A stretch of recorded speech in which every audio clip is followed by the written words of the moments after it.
ሰላም ጤና ይስጥልኝ እንደምን አምሽታችኋል ውድ ተመልካቾቻችን ከአባይ ቴሌቪዥን የሚተላለፍላችሁ የዕለተ ሐሙስ ሚያዝያ 29 ቀን 2018 አውደ ዜና ተጀምሯል። በምሽቱ የዜና ወጃችን በርካታ ዘገባዎችን ወደ እናንተ እናደርሳለን። የቢዝነስና የምጣኔ ሀብት ዘገባችንም ሰዓቱን ጠብቆ ይቀርባል። ዜናዎችን እየመራው ሀና ፍስሐ ከእናንተ ጋር ቆይታ አድርጋለሁ። አብራችሁ ቆዩ። በመጀመሪያው ክፍለ ጊዜ የመረጃ ጥንቅር ሰዓታችን ሰሜን ምዕራብ እዝ ሊሰነዘር የሚችል ማንኛውንም ጥቃት ለመከላከል ዝግጁ ነው ሲሉ ጀነራል አበባው ታደሰ መናገራቸውን፣ አንዳንድ የምርጫ ጣቢያዎች በመጠጥ መሸጫ ቦታዎችና ወታደራዊ ካምፖች አካባቢ ተከፍተዋል ሲል ኢሰመኮ ማስታወቁን፣ ከ70 ሚሊዮን ብር በላይ የሚገመት ነዳጅና ነጭ ናፍጣ ከመንግስት ቁጥጥር ውጪ አድርገዋል በተባሉ ባለስልጣናትና ግለሰቦች ላይ ክስ መመስረቱን የተመለከቱ መረጃዎችን ወደ እናንተ እናደርሳችኋለን። አብራችን ቆዩ። ሰሜን ምዕራብ እዝ ሊሰነዘር የሚችል ማንኛውንም ጥቃት ለመከላከል ዝግጁ ነው ሲሉ ጀነራል አበባው ታደሰ ተናገሩ። የመከላከያ ሰራዊት የሰሜን ምዕራብ እዝ ከየትኛውም አቅጣጫ ሊሰነዘር የሚችል ጥቃትን መከላከል በሚያስችለው የዝግጁነት ደረጃ ላይ እንደሚገኝ የጦር ኃይሎች ምክትል ጠቅላይ ኤታማዦር ሹም ጀነራል አበባው ታደሰ ተናግረዋል። ጀነራል አበባው ይህንን ያሉት በሰሜን ምዕራብ እዝ የግዳጅ ቀጠና ተገኝተው የሰራዊቱን የዝግጁነት ደረጃ በተመለከቱበት ወቅት ነው። ምክትል ኤታማዦር ሹሙ በግንባር የሚገኙ የሰሜን ምዕራብ እዝ የጦር ክፍሎችን ወታደራዊ፣ አካላዊና ስነልቦናዊ ዝግጁነት ተዘዋውረው መመልከታቸው የተገለጸ ሲሆን እዙ ከታሪካዊ ጠላቶቻችንም ይሁን ከባንዳዎች ሊሰነዘር የሚችል ጥቃትን መመከትና መደምሰስ በሚያስችለው የዝግጁነት ደረጃ ላይ ይገኛል ብለዋል። ጀነራል አበባው ታደሰ እዙ የህወሓትን ሀገር የማፍረስ ተከታታይ ወረራ በመመከትና ሀገርን በማጽናትም ትልቅ ሚና ነበረው ሲሉም ገልጸዋል። አክለውም ሰሜን ምዕራብ እዝ በአማራ ክልል ግጭትና ሁከት ለመፍጠር ተንቀሳቅሷል ባሉት ቡድን ላይ እርምጃ መውሰዱንም ተናግረዋል። የኢትዮጵያ ማደግና መለወጥ ስጋት የሆነባቸው ታሪካዊ የኢትዮጵያ ጠላቶች በቀጥታና በውስጥ ባንዳዎች ኢትዮጵያን ለማዳከምና ከልማቷ ወደ ኋላ ለማስቀረትም ሌት ተቀን ሲሰሩ ቆይተዋል ያሉት ጀነራል አበባው ታደሰ ምንጊዜም የኢትዮጵያ አለኝታ የሆነው የመከላከያ ሰራዊት ጠላቶችን አንገት በማስደፋት ኢትዮጵያ ወደ እድገት የምታደርገውን ጉዞ እንዲፋጠንና የህዝቦቿን ሰላምና ደህንነት የማስጠበቅ ታሪካዊ ኃላፊነቱን ተወጥቷል በማለትም አስረድተዋል። ጀነራል አበባው ታደሰ ከሰራዊቱ ጋር በነበራቸው ቆይታ ኢትዮጵያና ተቋሙ ይኮርባቸዋል ሲሉም የጦር ኃይሎች ጠቅላይ ኤታማዦር ሹም የፊልድ ማርሻል ብርሃኑ ጁላን መልእክትም አስተላልፈዋል። የሰሜን ምዕራብ እዝ ዋና አዛዥ ሌተናል ጀነራል ብርሃኑ በቀለ በበኩላቸው እዙ ከተቋሙ የተሰጡትን ተደራራቢ ግዳጆች ተቀብሎ በጽናትና በቁርጠኝነት ተፈጽሟል፣ ለቀጣይ ግዳጅና ተልዕኮም ዝግጁ ነው ብለዋል። አንዳንድ የምርጫ ጣቢያዎች በመጠጥ መሸጫ ቦታዎችና ወታደራዊ ካምፖች አካባቢ ተከፍተዋል ሲል ኢሰመኮ አስታወቀ። አንዳንድ የምርጫ ጣቢያዎች በፖሊስ ጣቢያና በመጠጥ መሸጫ ቦታዎች አካባቢ መደራጀታቸውን የኢትዮጵያ ሰብአዊ መብቶች ኮሚሽን አስታውቋል። የኢትዮጵያ ሰብአዊ መብቶች ኮሚሽን ወይም ኢሰመኮ የቅድመ ምርጫ ሂደቱን አስመልክቶ ዛሬ ሚያዝያ 29 ቀን 2018 ዓ.ም ይፋ ባደረገው ሪፖርቱ በምርጫ ምዝገባና ዝግጁነት ወቅት የታዩ የሰብአዊ መብት ክፍተቶችንና ጠንካራ ጎኖችን ይፋ አድርጓል። ሰባተኛውን ጠቅላላ ምርጫን በተመለከተ የተከናወኑ የቅድመ ዝግጅት ስራዎች ዙሪያ የኢትዮጵያ ሰብአዊ መብቶች ኮሚሽን ከኢትዮጵያ ብሔራዊ ምርጫ ቦርድና ተፎካካሪ ፓርቲዎች ጋር ምክክር እያካሄደ መሆኑ ተገልጿል። በምክክር መድረኩም የኢትዮጵያ ሰብአዊ መብቶች ኮሚሽን 50 ቡድኖችን በማዋቀር ከትግራይ ውጪ በሁሉም የሀገሪቱ ክልሎች የቅድመ ምርጫ ሰብአዊ መብቶች ክትትል ግኝቶችን ይፋ አድርጓል።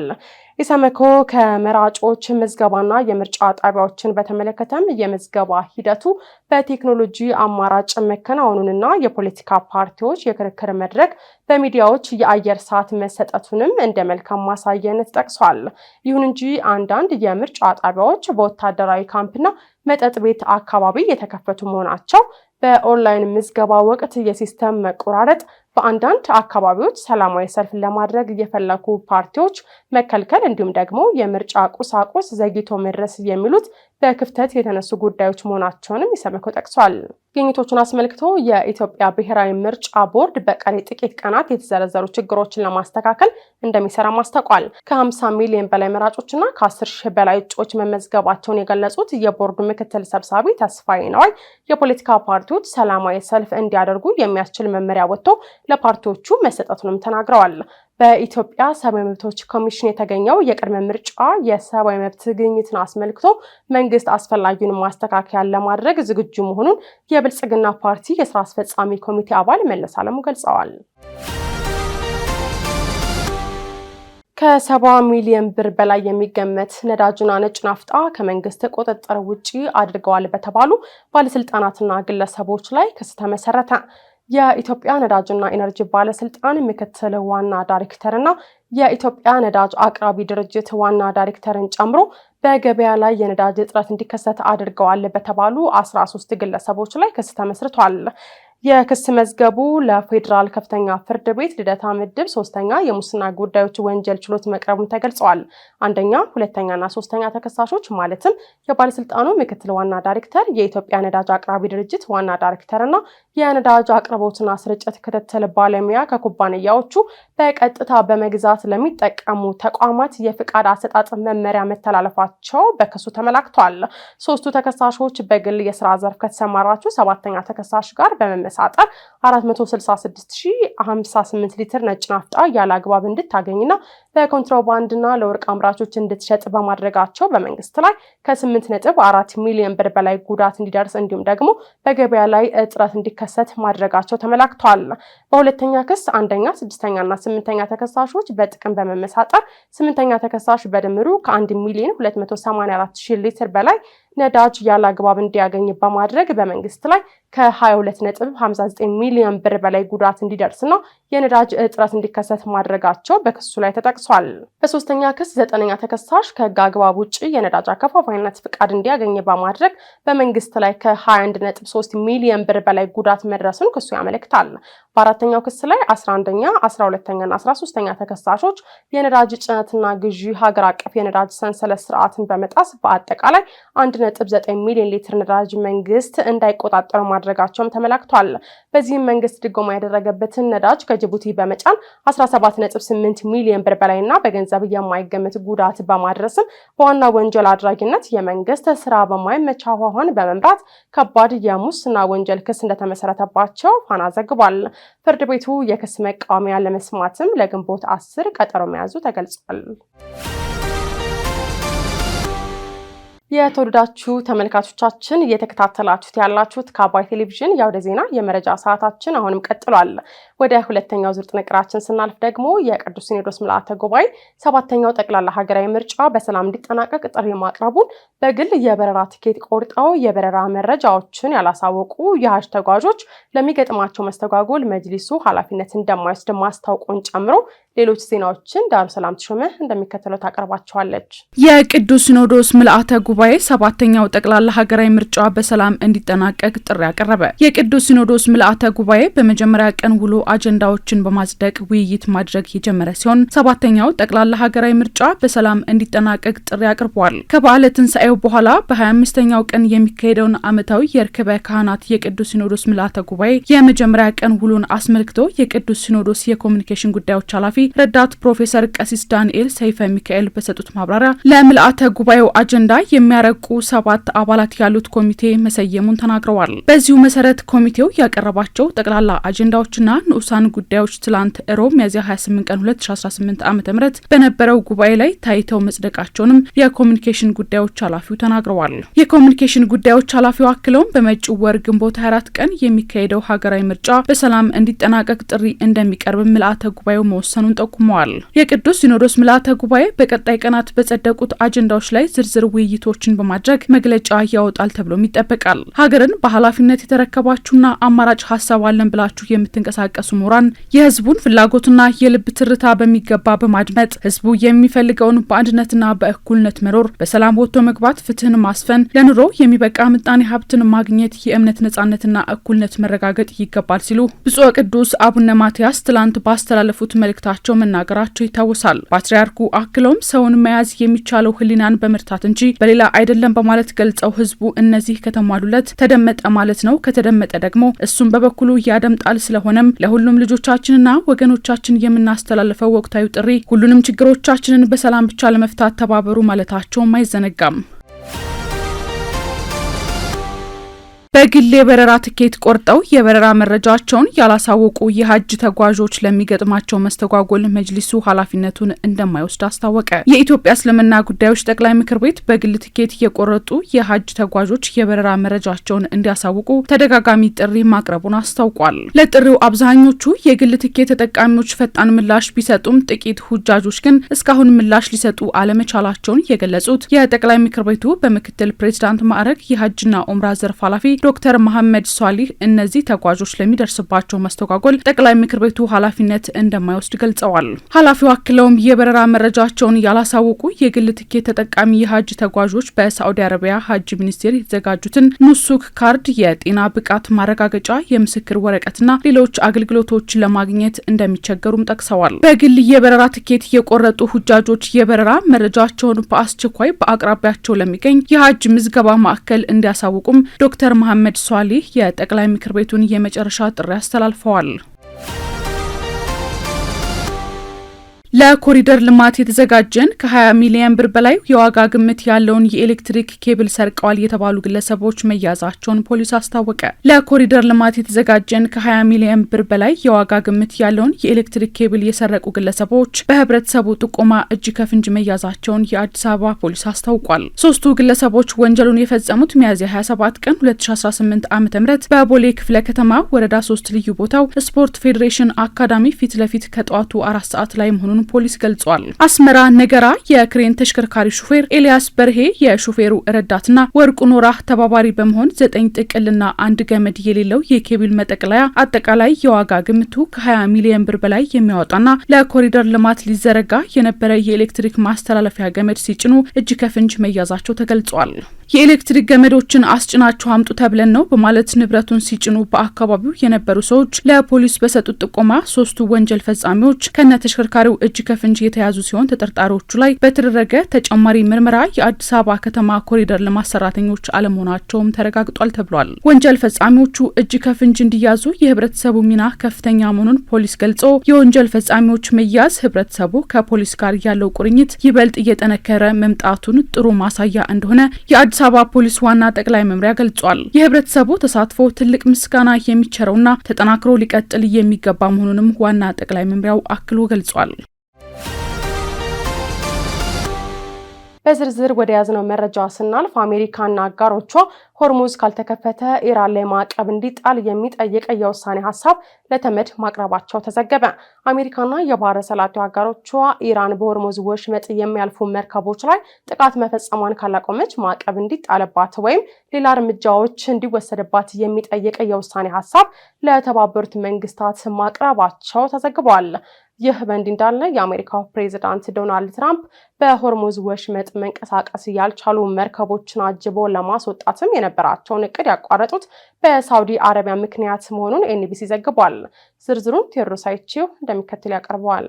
አሜሪካና አጋሮቿ ሆርሙዝ ካልተከፈተ ኢራን ላይ ማዕቀብ እንዲጣል የሚጠይቅ የውሳኔ ሀሳብ ለተመድ ማቅረባቸው ተዘገበም። አሜሪካና የባህረ ሰላጤው አጋሮቿ ኢራን በሆርሙዝ ወሽመጥ የሚያልፉ መርከቦች ላይ ጥቃት መፈጸሟን ካላቆመች ማዕቀብ እንዲጣልባት ወይም ሌላ እርምጃ እንዲወሰድባት የሚጠይቅ የውሳኔ ሀሳብ ለተባበሩት መንግስታት ድርጅት ማቅረባቸውን አሶሺየትድ ፕሬስ የዜና ወኪል ዘግቧል። ለጸጥታው ምክር ቤት የቀረበው የውሳኔ ሀሳብ ኢራን በሆርሙዝ ወሽመጥ ላይ ህገወጥ ክፍያዎችን መጣሏን እንዲታቆም እንዲሁም ፈንጂ የተጠመደባቸውን ቦታዎች በሙሉ በማሳወቅ የጉዞ ነጻነትን እንዲትፈቅድ የሚጠይቅ መሆኑ ተገልጿል። የተባበሩት መንግስታት ድርጅት ወሳኝ እርዳታ፣ ማዳበሪያና ሌሎች ምርቶችን በወሽመጡ የሚያልፍበት የሰብአዊ ኮሪደር ለማቋቋም በሚደረገው ጥረት ውስጥ ኢራን በአስቸኳይ እንድትሳተፍና እንዲታመቻች የሚል ጥያቄ ማካተቱን በውሳኔ ሀሳቡ ላይ ተካቷል ተብሏል።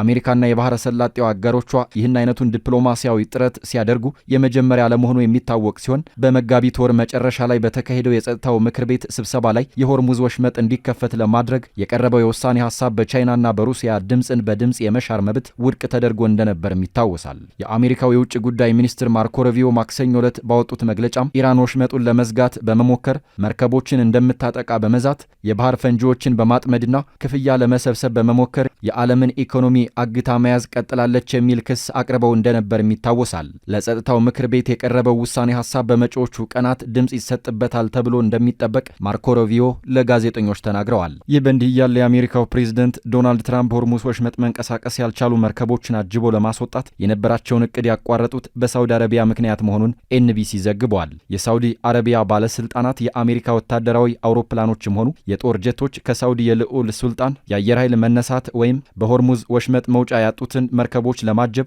በሚደረገው ዘመቻ የሳውዲ አየር ክልል መጠቀም እንደማይችሉ መናገራቸውን ምንጮች ለኤንቢኤስ ገልጸዋል። ትራምፕ በጉዳዩ ላይ ከሳውዲው ልዑል ሙሐመድ ቢን ሰልማን ጋር ቢነጋገሩም በንግግራቸው መስማማት እንዳልቻሉ ጨምረው ተናግረዋል። አሜሪካ ከእስራኤል ጋር በመሆን በኢራን ላይ ጦርነት በከፈተችበት ወቅት ሳውዲ አረቢያ የጦር ሰፈሯንና የአየር ክልሏን የዩናይትድ ስቴትስ ጦር እንድትጠቀምበት ፈቅዳ እንደነበርም ይታወሳል። አንድ አሜሪካ ባለስልጣን ለኤንቢሲ እንደተናገሩት የሳውዲ አረቢያ ትብብር በቀጠናው ለሚደረግ ማንኛውም ዘመቻ ወሳኝ መሆኑን ገልጸዋል። ዶናልድ ትራምፕ የሆርሙዝ ወሽመጥን ለማስከፈት ይዘውት በነበረው እቅድ የጦር አውሮፕላኖች የመከላከያ ሽፋን ለመስጠት ወሳኝ በመሆኑ በቀጠናው የሚገኙ የአየር ክልልን መጠቀም አስፈላጊ አድርጎታል ብለዋል። ማክሰኞ ምሽት አሜሪካ በሆርሙዝ ወሽመጥ ቆመው የሚገኙትን መርከቦች እያጀበች ለማስወጣት ይዛ የነበረውን እቅድ ለአጭር ጊዜ እንደምታቆም ፕሬዝዳንት ትራምፕ አስታውቀዋል። በተመሳሳይ ዜና ፈረንሳይ በሆርሙዝ ለሚካሄደው ተልዕኮ አውሮፕላን ተሸካሚ መርከቦቿን ማንቀሳቀስ መጀመሯ ተገልጿል።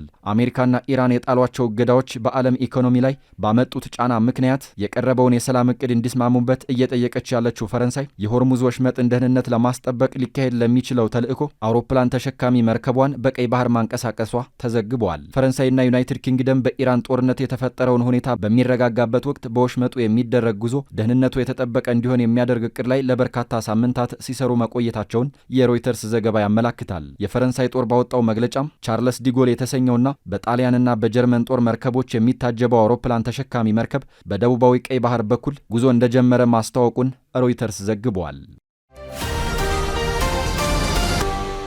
ከአባይ ቴሌቪዥን የምሽት ዘገባዎቻችን አሁንም እንደቀጠሉ ናቸው። ውድ ተመልካቾቻችን፣ አሁን ደግሞ የቢዝነስና ምጣኔ ሀብት ጉዳዮች ወደ እናንተ የሚደርሱበት ሰዓት ላይ ደርሰናል። መረጃዎቹን ዘሩፋይል ሀብታሙ ይዟል። በድጋሚ አብራችን ቆዩ።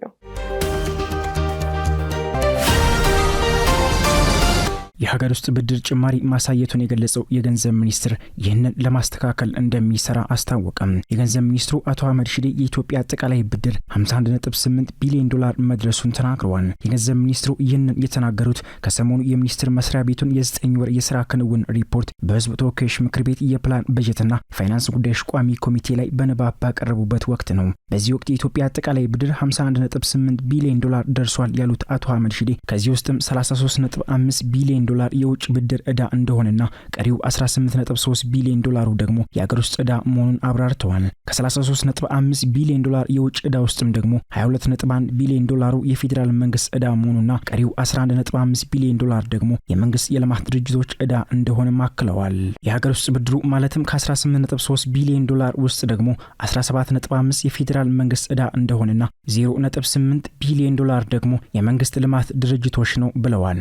የሀገር ውስጥ ብድር ጭማሪ አሳይቷል ያሉት አቶ አህመድ ሺዴ ይህንን ለማስተካከልም የዘላቂ ፋይናንስ መርን በመከተል የሚሰራ ስራ ይኖራል ማለታቸውን ሸገር ዘግቦታል። አጠቃላይ የኢትዮጵያ ዕዳ ሁኔታ በሳቸው አገላለጽ በጣም ጤናማ እንደሆነ ለቋሚ ኮሚቴ ያስረዱት ሚኒስትሩ የውጭ ዕዳ የመክፈል አቅማችን ከጊዜ ወደ ጊዜ እየጨመረ ነው ብለዋል። በዕዳ ክፍያ ክንውን ሪፖርታቸው ደግሞ በበጀት ዓመቱ ለሀገር ውስጥና የውጭ ዕዳ ክፍያ 463.4 ቢሊዮን ብር ተመድቦ የነበረ ሲሆን ባለፉት 9 ወራት የአገልግሎት ክፍያን ጨምሮ 226.5 ቢሊዮን ብር ተከፍሏል ነው ያሉት። እንዲሁም የውጭ ሀብት አሰባሰብን በተመለከተ በአመቱ ከተለያዩ ተቋማት 4 ቢሊዮን ዶላር ለመሰብሰብ መታቀዱና በ9 ወሩም ደግሞ 3.1 ቢሊዮን ዶላር ለማሰባሰብ ታቅዶ ከዚያ ውስጥም 2 ቢሊዮን ዶላር ተገኝቷልም ተብሏል። የአሜሪካ የተራድኦ ድርጅት እርዳታ መቋረጥ የጤና፣ ትምህርት፣ የግብርና አቅም ግንባታ ስራዎች ላይ ጫና መፍጠሩን ያስታወሱት ሚኒስትሩ በቅርቡ ድርድር በማድረግ ከ1 ቢሊዮን ዶላር በላይ በአመቱ በመንግስት በኩል ፈሰስ እንዲደረግ ከአሜሪካ መንግስት ጋር የመግባቢያ ስምምነት ተፈርሟልም ብለዋል። ይህም ስምምነት በቅርቡ በካቢኔ እንደሚጸድቅ አቶ አህመድ ሺዴ መናገራቸውን ዘገባው አክሎታል።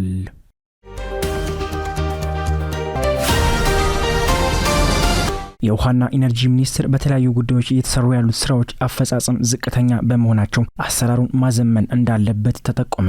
የህዝብ ተወካዮች ምክር ቤት የውሃ መስኖ ቆላማ አካባቢና አካባቢ ልማት ጉዳዮች ቋሚ ኮሚቴ የውሃና ኢነርጂ ሚኒስቴርን የ2018 በጀት ዓመት የ9 ወራት የዕቅድ አፈጻጸም ሪፖርት አድምጧል። የቋሚ ኮሚቴው ሰብሳቢ ወይዘሪት ፈቲያ አህመድ የቋሚ ኮሚቴውን ግብረ መልስ ባቀረቡበት ወቅት እንዳሉት የአገሪቱ የውሃ ሽፋን ከጊዜ ወደ ጊዜ የተሻሻለ መምጣቱን፣ የድንበር ተሻጋሪ ወንዞች ክትትል ሽፋን ማደጉ፣ የገጠርና የከተማ የንጹህ መጠጥ ውሃ ተጠቃሚዎች ቁጥር መጨመሩ፣ ኤሌክትሪክ በማይደርስባቸው አካባቢዎች የሶላር ኢነርጂ ሽፋን እያደገ መምጣቱን በጥንካሬም አንስተዋል። የፍሳሽ ቆሻሻ ማስወገጃ ፕሮጀክቶች፣ የአንዳንድ ከተሞች የንጹህ ውሃ ፕሮጀክቶች አፈጻጸም፣ ድርቅ በሚከሰትባቸው አካባቢዎች እየተሰሩ ያሉት ስራዎች አፈጻጸም ዝቅተኛ መሆናቸውን ቋሚ ኮሚቴው በእጥረት የገመገመ መሆኑን ሰብሳቢዋም ጠቁመዋል። ቋሚ ኮሚቴው በጥንካሬና በእጥረት ያነሳቸውን ጉዳዮች ተጠቅሞ የውሃና ኢነርጂ ሚኒስቴር አሰራሩን ማዘመን እንደሚገባውም ፈቲያ አህመድ አሳስበዋል። የውሃና ኢነርጂ ሚኒስትሩ ዶክተር ኢንጂነር ሀብታሙ ኢተፋ በበኩላቸው የንጹህ መጠጥ ውሃ ሽፋን ከጊዜ ወደ ጊዜ እያደገ ቢሆንም በአንዳንድ አካባቢዎች የተነሱ የንጹህ ውሃ ችግሮችን ለመፍታት ሚኒስቴር መስሪያ ቤቱ በትኩረት እየሰራ መሆኑንም አስረድተዋል። ሚኒስትሩ አያይዘውም በአንዳንድ አካባቢዎች የሚስተዋለውን ኤሌክትሪክ ተደራሽነትና መቆራረጥ ችግር ለመፍታት ሚኒስቴር መስሪያ ቤቱ እየሰራ መሆኑን ገልጸው በአንዳንድ አካባቢዎች በኤሌክትሪክ መሰረተ ልማቶች የሚስተዋለው ስርቆት ግን ተግዳሮት እንደሆነባቸውም ተናግረዋል።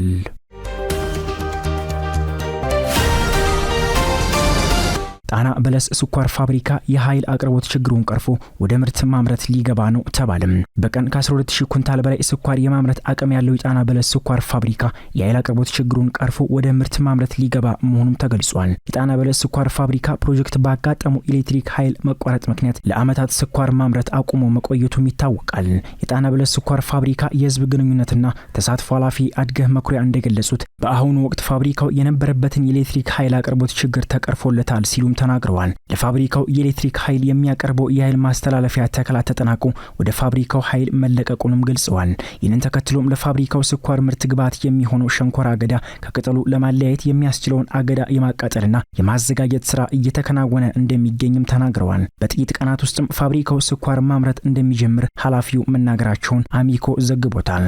አክሎም ለ23000 ዜጎችም የስራ ዕድል መፍጠር የሚችል ግዙፍ ፕሮጀክት እንደሆነም ገልጸዋል። ከ24000 ሄክታር በላይ መሬት የሚጠቀመው ፋብሪካው በሙሉ አቅሙ ወደ ስራ ሲገባ በቀን 12000 ኩንታል ስኳር የማምረት አቅም እንዳለውም ተገልጿል። ከዚህ በፊትም ፋብሪካው ያለበትን ችግር በመለየት ከኢትዮጵያ ኢንቨስትመንት ሆልዲንግ ጋር በቅርበት በመሰራቱ ወደ ምርት መግባት የሚያስችል ሁኔታ ላይ መድረሱ ተገልጾ እንደነበርም አይዘነጋም። ስትከታተሉት የነበረው የዕለተ ሐሙስ ሚያዝያ 29 ቀን 2018 ከአባይ ቴሌቪዥን የአውደ ዜና የመረጃ ጥንቅራችን ይህንን ይመስል ነበር። አብራችሁን ስለነበራችሁ ከልብ እያመሰገን በያላችሁበት መልካም ምሽት